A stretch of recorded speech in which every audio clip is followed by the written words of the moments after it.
Thermalie 2016, j'ai le plaisir de recevoir Monsieur Dubois. Je crois que le plus simple, c'est de vous laisser vous présenter vous-même. Bonjour monsieur.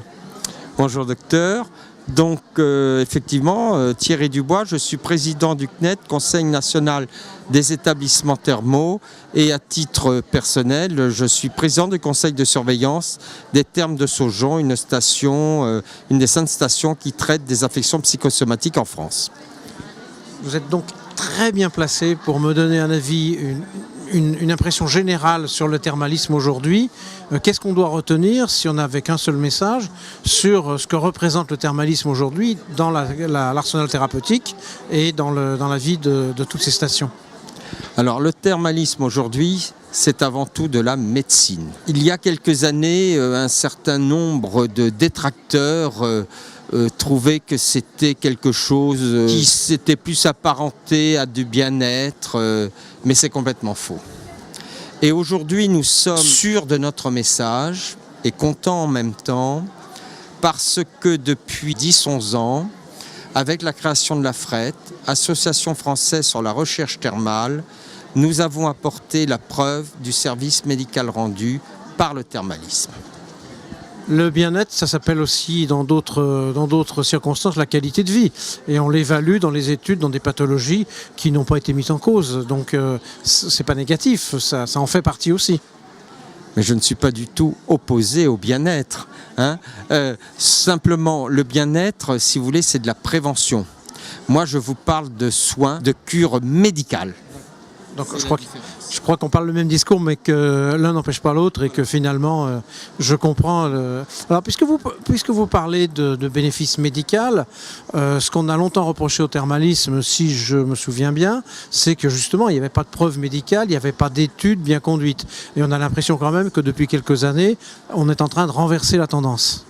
C'est tout à fait exact. Alors, il y a eu des études par le passé, mais disons, les critères de fiabilité n'étaient pas considérés comme suffisants sur les standards scientifiques internationaux. Donc c'est la raison pour laquelle, comme je vous le disais, a été créée l'Association française pour la recherche thermale, qui est présidée par un professeur de médecine émérite maintenant, mais il ne l'était pas au départ, qui est le professeur Christian Roch, qui est un professeur de médecine physique de Toulouse, de l'université de Purpan, qui anime dans ce comité une douzaine de médecins, dont 10 sont des professeurs de médecine de différentes orientations et qui ne sont attachés à aucune station thermale. Donc toute objectivité. Voilà. Toute objectivité et pour lequel, si vous voulez, les exploitants thermaux, les médecins thermaux n'interviennent pas. Est-ce qu'il n'y a pas un challenge quelque part? Parce que quand on voit en pharmacologie pour la médecine traditionnelle, on va dire pour faire simple, il y a quand même des interventions, des financements de l'industrie. Comment on fait quand on est monté une étude? Ça coûte cher quand on est dans une station thermale. Oui, alors comme je vous ai dit, c'est le comité scientifique qui est indépendant. Effectivement, il faut financer. Alors, financer, il n'était pas possible que ce soit les établissements thermaux qui sélectionnent les études et qui les financent, parce que là, il y avait automatiquement un biais. Le payeur, généralement, on essaie de faire plaisir au payeur. Alors, c'est la raison pour laquelle nous avons, il y a quelques années, entre la Fédération thermale et climatique française, l'Association des maires des communes thermales et le CNET, créé l'AFRET. Il y a un conseil d'administration où ces 3 instances sont représentées, qui a nommé un président de conseil scientifique qui a choisi lui-même les différents membres du conseil. Et comme je vous l'ai dit, c'est bien le conseil qui est indépendant. Alors le financement. Financement, c'est le nerf de la guerre, c'est indispensable. Sinon, je ne vous aurais pas posé la question. Voilà. Alors le financement, c'est un très gros effort qui a été effectué par les exploitants thermaux, puisqu'aujourd'hui, chaque adhérent verse 1,50 € par curiste. Au départ, c'était 2 €. C'est abondé par 200 000 € par an par l'Association des maires des communes thermales, ce qui donne, grosso modo, un budget disponible d'1 million d'euros par an pour financer 1 à 2 études en moyenne. Et les résultats des premières études ne sont peut-être pas encore suffisamment probants pour que la CNAM y mette un peu sa note, ce qui arrive dans certains projets quand même, dans d'autres domaines. je ne suis pas tout à fait d'accord avec ce que vous dites, car quand je suis entré en renégociation avec la convention thermale qui lie la profession avec l'assurance maladie, lorsque j'étais en négociation avec le directeur général qui à l'époque était monsieur Frédéric Van Reckeghem, ce dernier m'a dit lors de notre premier rendez-vous, je ne vous dirai pas exactement les mots qu'il a employés, mais je vais les parodier, Monsieur le Président, avec vos études, vous m'embêtez, car nous sommes obligés de reconnaître que la médecine thermale est efficace et nous sommes contraints de maintenir le remboursement des cures, le niveau du remboursement des cures. J'ai bien fait de poser la question. Et actuellement, en termes de nombre de patients, est-ce qu'on est dans une marche croissante? Est-ce que c'est stable? Est-ce qu'il y a une variation qualitative? Alors, aujourd'hui, si vous voulez, depuis 2009, jusqu'en 2009, depuis le milieu des années 90, on était sur une courbe décroissante. Et depuis 2009, on est sur une courbe croissante, croissance en 6 ans de 14% environ, 14 quelque chose. Voilà. Alors, la question que vous allez me poser, à quoi c'est dû? Mais à quoi c'est dû?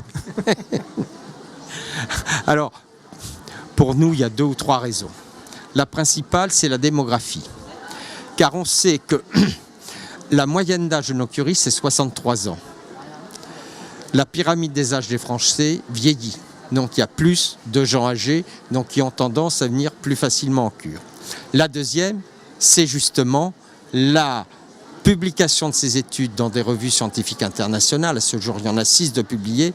Il y en a 4 qui sont actuellement dans des comités de lecture. Et nous espérons que plusieurs vont sortir dans le courant de l'année 2016. Est-ce que là, on n'a pas convaincu les médecins plutôt que les patients avec ces études? Alors, on a convaincu les médecins, mais les patients, eux, sont convaincus depuis longtemps. Donc effectivement, il y a besoin d'en remettre une couche sur les médecins. Voilà. Donc, on sent vraiment que depuis quelques années, il y a une évolution favorable auprès d'un grand nombre de médecins sur l'efficacité thérapeutique de la cure thermale. Et quand un curiste dit à son médecin, docteur, je pourrais aller dans telle ou telle station pour faire une cure pour mon problème de dos, d'articulation, de stress, etc., j'en passe, eh bien, il y a beaucoup moins de résistance des médecins. Il y en a encore, mais il y en a moins qu'avant. Sans avoir de connaissances particulières dans ce domaine, qui est un peu nouveau pour moi, je le confesse, j'ai été frappé de voir la place que prend l'éducation thérapeutique. Est-ce que vous pouvez nous en dire quelques mots? Oui, c'est quelque chose qui pour nous est évident et très important. Je m'explique. La cure thermale, prise en charge par l'assurance maladie, est d'une durée de 3 semaines. Les curistes passent à peu près entre 2h30 et 3h à l'établissement thermal pour leurs soins. Le reste du temps, ils sont dans la station. Ils ont du temps. Donc, il est très facile pour le médecin thermal et l'équipe des paramédicaux qui sont attachés à l'établissement thermal de leur faire prendre conscience que leur style de vie, pour certains le embonpoint, pour certains le manque d'activité physique, pour d'autres une vie beaucoup trop trépidante. Trop trépidante, c'est quelque chose qui va leur amener des troubles secondaires qui vont être très importants. Et cela, nous avons fait en 2006 un important travail avec la publication d'un livre blanc qui a d'ailleurs été remis à la ministre de la Santé de l'époque, Madame Bachelot, qui l'a trouvé fortement intéressant.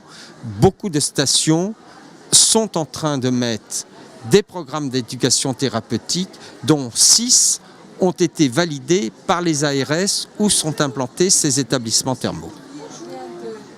Peut-être le mot de la fin, si vous n'aviez qu'un message à faire passer pour conclure cet entretien, lequel serait-il? Il y en a peut-être beaucoup.